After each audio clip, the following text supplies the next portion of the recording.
The major issues related to people that we have in intensive care in the last stage of life is firstly that we often don't recognise it. They're elderly people who are sick, and because we can do a lot of things, we do them. But often we don't stand back and look at the bigger picture about, for example, how long has this person got to live? And the other major issue is that we don't communicate with patients and their carers about the fact that this person may be coming to the end of life. We don't talk about death and dying. We talk about aging, for example, as something that can be postponed or delayed. And someone said yesterday, nobody leaves the planet alive. And I'm thinking, well, that summarises this summarises the answer to our society about our reluctance to talk about death and dying. The last stages of life are very difficult to define. And I think that's one of the problems that we have in medicine, in that we don't recognise it very well. Australians on the whole don't talk openly about death and dying. It's one of those topics that makes people feel uncomfortable, which is really interesting because we can talk about most things openly, but not about death and dying. In the just published MJA Insight Plus article, we try to summarise what happens to the elderly frail at the end of life. And when they become acutely ill, when they become sick, at home or in hospital, a conveyor belt starts. There's this conveyor belt of well-meaning people trying to cure this person, trying to delay the dying process, trying to make them better. That's what we're programmed to do. But nobody discusses, or very rarely I should say, discusses with the elderly person and their carers, what are your attitudes and beliefs and priorities? If you get sick in the future, would you like to be managed in the home or wherever you live, as long as we can guarantee that you're not going to suffer? About 70% of Australians want to die in their own home. About 70% of Australians will die in a hospital. So there's some strange anomaly going on here. People don't want to go into hospitals to die, but when it comes to it, when you get sick, there's this series of reflexes. This conveyor belt starts operating because we want to do the best for you. And doctors are programmed to do the best for you by treating you, by trying to make you better. It never ceases to amaze me how many carers are absolutely surprised by the fact that nobody's talked to them about aging and frailty and the fact that they may be coming near to the end of their lives. If you get sick, currently the fallback position is taking you to hospital. Most people don't want that, but they do want to be guaranteed that they'll be cared for in their place of residence. They'll be safe there, they'll have their dignity, they won't suffer, there'll be no pain. The Violet Initiative comes out of the fact that currently death and dying is medicalised. That's the way we look at it. Whereas if you ask people, especially the elderly frail, who are coming towards the end of their life, what's important to them? The top 10 things that are important to them are things like loneliness, who's going to care for me, who's going to wash me, who's going to do the shopping, who's going to clean the house, what about relatives and visiting and respite care. These are the things that are important to the elderly frail. It's not going into hospital and being cured. I've been on the clinical committee of the Violet Initiative for the last 2 years, and I'm very interested in the non-medical care and support of people coming to the end of life. I'm not an expert in that area, but I do know that the way we treat end of life in hospitals is not necessarily ideal. and it's not consistent with people's wishes. So this initiative supports the non-medical needs of people, which are their own priorities. The Violet Initiative has this crucial place to play in supporting people, whether they're patients or the carers or friends or whatever, in coming to terms with all the complexities of death and dying. The health system at the moment is programmed to make you better, to cure you. And it's overlooked this very important need in our society of being more honest and empathetic with people so that they understand what death and dying means, the non-medical aspects of death and dying.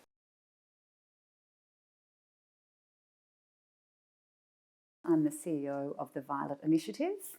I've been brought to this work through my own lived experience of caring for my husband and really driven to create a community support initiative that might help many, many other Australians as they care for loved ones through the last stage of life. The Violet Initiative is a national social enterprise whose core purpose, our reason for being, is really to help caregivers and families right across Australia as they care for people in the last stage of life. Violet is really the last colour of the day and the first colour of the dawn. It's also the last colour on the visible light spectrum before pure white. We're really driven by the knowledge that so many Australians are not having the experience at the end of life that they would want to have, or that frankly they deserve to have. There's a really big gap between people's preferences and the actual experience for them and for their families. You know, we have an ageing population, we have changing caregiver profiles, changing disease profiles, and the time is now to really step up and address this at a national level. Violet wants to make a really positive contribution to the last stage of life, and in doing that we want to help to reduce regretful outcomes for people who are facing the end of their life and for their families. And we think about regret really as the gap between what we would hope for and what happens. But we know that regret costs us dearly as people, as families, and actually in a whole range of parts across the system. We have a really big ambition here, and that's really to help change the way people experience the last stages of their lives. And you know, if I cast forward and think about what good might look like in the future, it's that more Australians are having more compassionate and dignified deaths, where their preference really does align with their experience. It's a state where families and caregivers are actually provided more relief and have a greater sense of resilience as they go through this, and that they have reduced regret. They have less complex bereavement. They're able to return to work and return to their lives more fully after the death of a loved one. Good to us looks like all the businesses and parts of the healthcare and aged care systems being better equipped to have the right open and honest conversations around the last stage of life, to be able to do that in a very capable and willing and sensitive way, and to be able to actively refer families and caregivers through to Violet as part of that conversation. And also very much working in partnership with government to scale the service to the tens of thousands of people who need this help each year in this country. We recognise that no one organisation can step up and solve this alone. We all hold parts of a really complex jigsaw, and we're very much looking to work in partnership, collaboratively and collegiately with healthcare services, aged care providers, right across the system, so we can be a very complementary and synergistic extension to the great work that's already being done. Research shows us that over 70% of people in Australia would want to die at home, and less than 15% get to do so. And that's a very useful proxy for the gap that we're describing between what we would hope for and what happens. Violet wants to help with increased understanding and acceptance and preparation and communication to be able to close that gap for Australians and for their families. Violet's guided support programs are available to families and caregivers right across Australia. They're delivered really one-to-one, in the time and moment that suits those caregivers and families, and quite often they're happening in the evenings between 7 and 11 at night. They're delivered by our Violet Guides, who are an incredible group of volunteers nationally who all have a lived experience of caring for someone. Some of our guides have actually cared for many, many people. Some of them are counsellors, nurses, palliative care volunteers. They come through to us for training and support as they then go on to support others. And at the heart of the guided support program, there are three core anchors. Really, the first is how to help people understand what it means to be a caregiver, the level of influence and agency and impact they actually have to help create the type of experience for the person that they're caring for. The second area is around what matters most. What are the things that are most important to that group of people, and how could we make those things more possible? And the third is what lies ahead, how we help that group of people be better prepared for the weeks, the months that are ahead of them, which are very difficult times, that they might be better prepared for the decisions that are part of that experience. I think honesty matters most. These are some of the most frightening conversations to enter into, to know how to open, to make possible. But what we've seen is that actually they can be transformational. When you can get a level of honesty and openness and acceptance around this last stage of life, it affects all of us. We've developed this organisation and its range of services and programs to really specifically help people as they go through this. There's a yawning gap at the moment, and we want to make a call really to all of the caregivers and families, and we know that there's at least 100,000 of those in this country each year. Please get in touch. We have a really rich and fantastic range of programs and supports that we can offer you. And we all come from a place of lived experience. We've walked that path. We know what this feels like, and we're ready to help you as you go through the journey.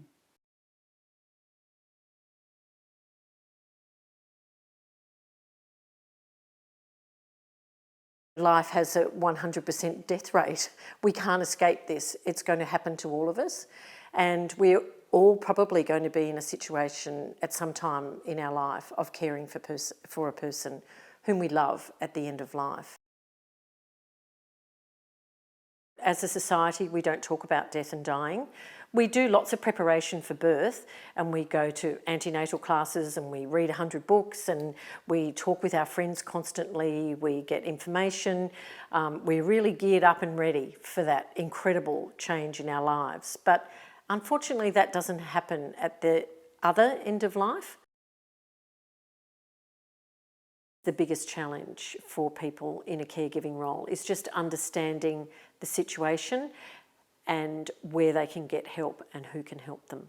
People don't see death, they're not familiar with it. Grandpa doesn't die upstairs anymore. So people don't know what it looks like, they don't know what to expect. If there's a plan in place, people know what to expect, they know what death looks like, they know what's going to happen. They can just be there, and even though they might be incredibly sad, to see someone who you love so dearly just be so relaxed and so ready and just quietly die is truly an amazing experience. And to be able to walk away from that experience and say, I did have the conversations, I had the courage, I did have the conversations, I knew what that person wanted, I helped them to have what they wanted, and I helped them to tie up all those loose ends, to have the conversations they wanted to say thank you to the people that they wanted to. In death we learn a lot about life, and as a caregiver, to have the privilege of being with someone as they do that is really, really important. It takes courage and it takes tenacity, and carers often put their own needs on hold, but it is such an important role. The Violet Initiative exists to support carers who are looking after people at the end of life. And the main aim of our work is to reduce regret. The regret that people experience having lost their loved one. There are many aspects to regret. There are financial, social, emotional aspects of regret, and it can cost people dearly. As guides, we are trying to encourage people to just take a deep breath, summon up the courage and dive in and just try to have that conversation. You can't care for someone effectively if you don't understand them or their values or their goals. So it's really important to have had very honest and open conversation about what that person wants at the end of life. All our Violet guides have had a personal experience as a caregiver, looking after someone that they love at the end of life. And this is crucial for them to be able to be a Violet guide. It's usually what motivates them to come to us to apply to train as a Violet guide. A Violet guide can support you at that time when you most need it. And whilst all the busyness is around the person who's facing the end of their life, Violet guides are here for you as a caregiver, and they can help you get through this very difficult but very privileged time with the person that you love. This time is absolutely crucial and you're not going to get it back. So when you think that someone is in the last stages of life, take a deep breath, find that courage and do what it is that you need to do, because you don't want to have regrets later.